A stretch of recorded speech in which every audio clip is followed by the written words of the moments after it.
Hi, everybody. My name is Mona, and I'm a grateful recovering compulsive overeater. And like you guys, I weigh and measure 3 meals a day off the gray sheet. I committed to my sponsor. I don't eat no matter what. And abstinence is the most important thing in my life. And I'm abstinent by the grace of God in this community. And I guess I can't get this white thing off, right? Where it says this meeting is being recorded. It seems to be blocking everybody. Do I just press got it? Yep, that's what you Yes, do. press Okay, got got it. it. Okay, that's abstinence. Hi. Hi. Hi, everybody. First of all, I just want you to know, there's so many people here. I know from Zoom, I know from phone meetings, and I know you whether I know you or not, because we are all compulsive overeaters. And my experience is there's all different varieties. For myself, food was my entire life until 49 when I was 49 years old, when I got into Gray Sheet. Not on my bucket list. Trust me, it was not on my to-do list at all. I came from a loving home, grew up in the Bronx. And my father was a rageaholic. He wasn't an alcoholic, but he had a temper. And what I learned in later years through therapy is it's harder to live with somebody inconsistently. I love you, and boom, that kind of thing, than if it was constant. And I never knew. And food was really my friend. Food really protected me from, what was ever going on. I was the oldest in the family, so I took care of my sister and blah, blah, blah. But then it turned on me and became an addiction. And my background, basically, without going every knit and grin, knitting, or whatever the word is, was thinking I was fat, turning to food, eventually persuading my mother to go get to my first diet doctor because I had to lose 10 pounds. And I did. I loved it. I lost 10, then I gained 15, then I lost 12, then I gained 20, that kind of thing. But I love the fantasy of when I'm thin, then I'll meet the right man or boy at the time. When I'm thin, daddy will stop yelling. When I'm thin, when I'm thin, when I'm thin. And I finally got into, I'm going to skip all the stuff in between, but I finally got into Overeaters Anonymous through my best friend who said to me, Mona, you're going to die one day, really soon. Because, where we keep condiments, you keep yellow pills, red pills, purple pills, etc. And you think it's funny and you're going to live forever, and you're not. And she told me about OA, this program that came in from California that was like AA, only it was with food. So I said, reluctantly, I said I would try it. And I went to my first Gray Sheet, my first Overeaters Anonymous meeting in 1970. I thought they were crazy. They talked about powerless. My therapist told me I had the power. I'm not a victim. They were afraid to go out because what if they ate? Oh my God, they would just stay in the house. And they would chew on bones. I really thought that they are nuts. I am not joining this cult. And 4 years later, it got worse. And I finally got into OA in 1974. And I got to tell you, at the beginning, it was good because I didn't know I had a disease. I thought it was about willpower, but I realized I had a disease. But when you're not abstinent and there's no clear-cut abstinence for me, I can't grow in other areas because if I constantly went to the food and the feedback I was getting was, Mona, it's okay. Don't worry about it. It's better than what you used to do. Just breathe. God loves you. Well, all that's great, but I was mushing here. It was awful. So any of my issues, whether it was my intimacy with guys, whether it was feeling stupid, whatever it was, I couldn't really work it out because every time I had that kind of feeling, I went to the food. So I was in OA for 17 years. And the last 5 years, because it wasn't working, especially when I had a sponsor that said, if you want a pint of or a gallon of, just turn it over. Oh, that really worked for me. That scared the hell out of me because I was so afraid of getting fat. Again, that was my God, getting fat, don't get fat. So I started going to Gray Sheet. And it was so different than OA. And again, I'm not here to bash OA. A lot of my friends from OA are in Gray Sheet now. And OA was what I needed at the time.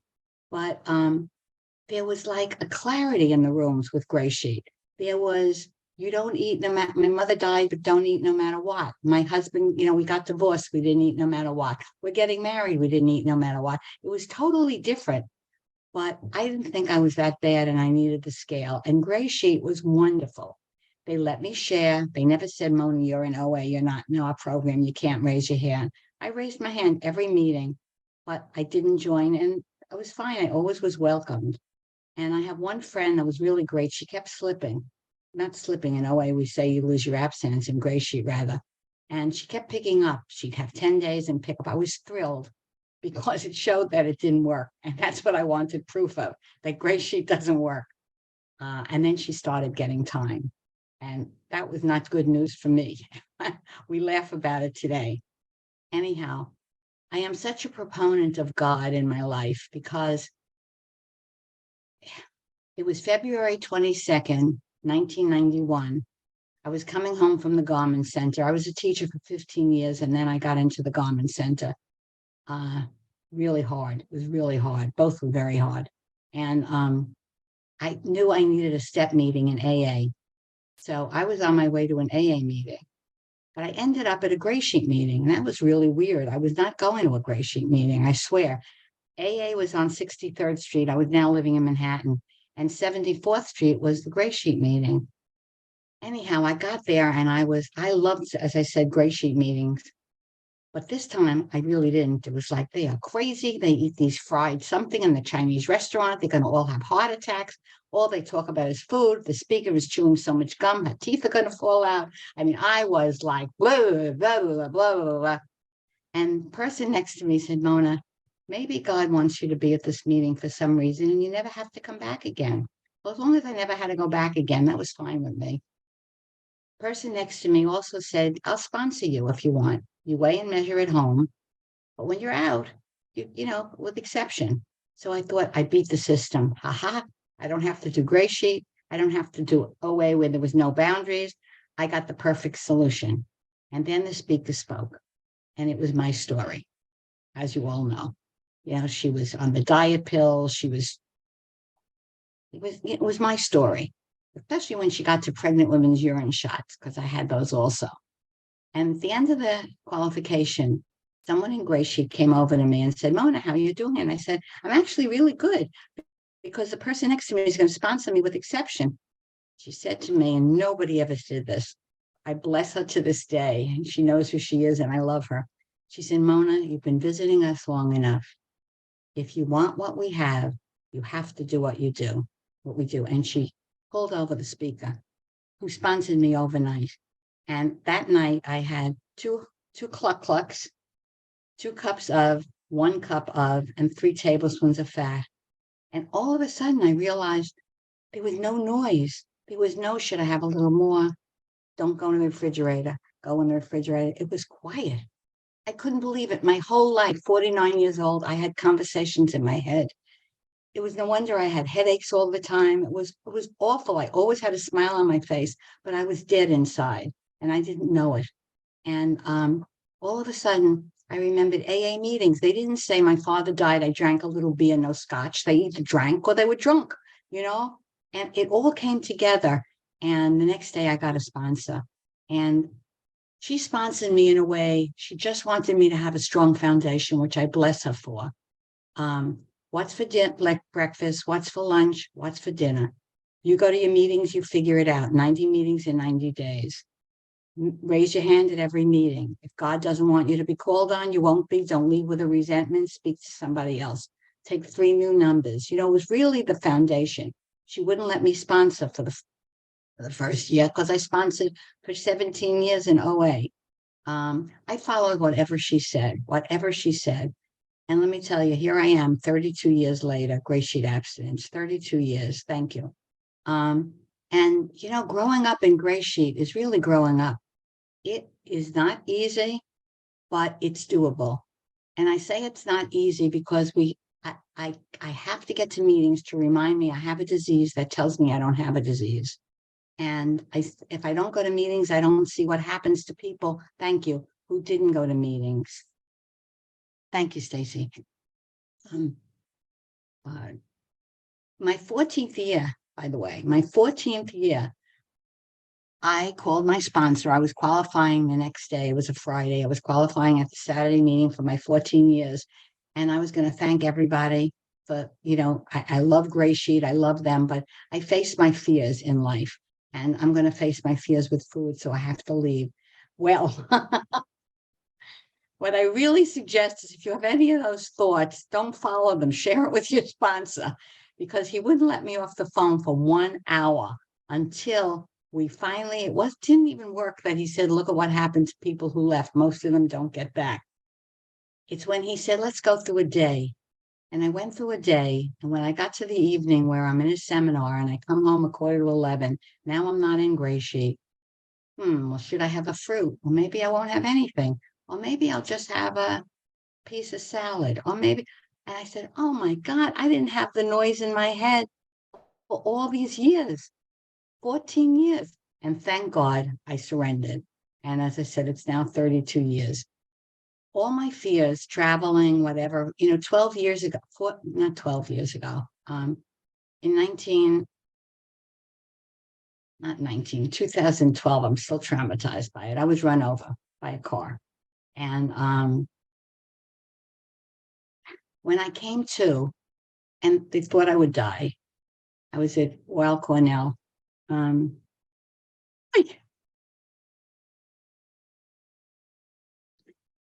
I didn't know what to do with food, believe it or not. I came to, and I was lost. I had these body casts on. I didn't know what was going on. But then the surgeon came in and he asked me to move my toes. And then my sister said, is she going to walk again? And he said, yes, of course she's going to walk again. He was great. And then my next thought was, wow, I wonder how much weight I lost. I must be thin now. Now, number one, I am thin, though this disease tells me I'm not. But how, in the middle of casts and God knows what pain I was in and medications and almost dying, I thought, wow, my stomach is finally flat. That shows I have a disease that's really crucial. I have traveled in abstinence. I tell the story. I went to Guadeloupe with a friend, and I always have my food with me, and I don't eat unless everything's in front of me. We're 40 miles into the woods, and she says, oh my God, you put your food in the back in the ice thing. And I forgot it. It's on the bed in the room. It was like, oh God, I have a headache as it is. Now I'm going to have to wait till 6 o'clock to eat lunch, but I would, I wouldn't. She said to me, just ask the waiter, so a little charades and a little Spanish that I know. He brought me exactly what I needed. And I started eating because, I had the meal except for the fruit, and you're in the island. So of course I'm going to have fruit. Comes to me at the end of the meal and he looks like white. He goes, they ran out of fruit. And I was like, oh my God, what am I going to do? Now, I found out later my sponsor wouldn't have put me back because it wasn't my fault. But that's at the time I was freaking out. And then I remembered 2 lemons equals a fruit. He brought over 2 lemons. I was with 8 people. They spoke different languages. Each one was from France, one was from the UK. And every time I bit into the lemon, the cook would go, yes. And I want you to know that year, I never touched a lemon again. Was the thought of it. Oh, but I was abstinent and I was clear and we laughed and I had a great time. Abstinence is just unbelievable. It's unbelievable. It's great. I've been in India where they took my scale and I freaked out. And then she came back and I did charades, New York, woo, woo, now, woo. And she gave me the scale back and said, me too. I mean, I have had more fun in abstinence with the scale. When I travel with a group, I tell them right off the bat, I have an eating disorder. This scale, you'll see it every meal. It's not that I want to eat all the food in the world, but I have certain amounts. So you're going to see me grabbing it. Outside of that, I'm a lot of fun. And, nobody has said anything derogatory about me weighing and measuring my food. I got my voice in Gray Sheet. Today I was so tired. I didn't know what the hell was going on. I have a feeling I know what's going on. But because I don't eat no matter what, and we don't eat no matter what, I don't have to stay in that mood, I can change. I wish my parents were alive. I wish my aunt and uncle were alive. I'm 81 years old. I don't feel 81. But so many people around me are like, dying or whatever. And I try to just make light of it. There are times I get it. That's time. Perfect. My friend called and it's time. So I will listen to you, and we don't eat, no matter what. It's really worth it. Stay abstinent. It is really worth it.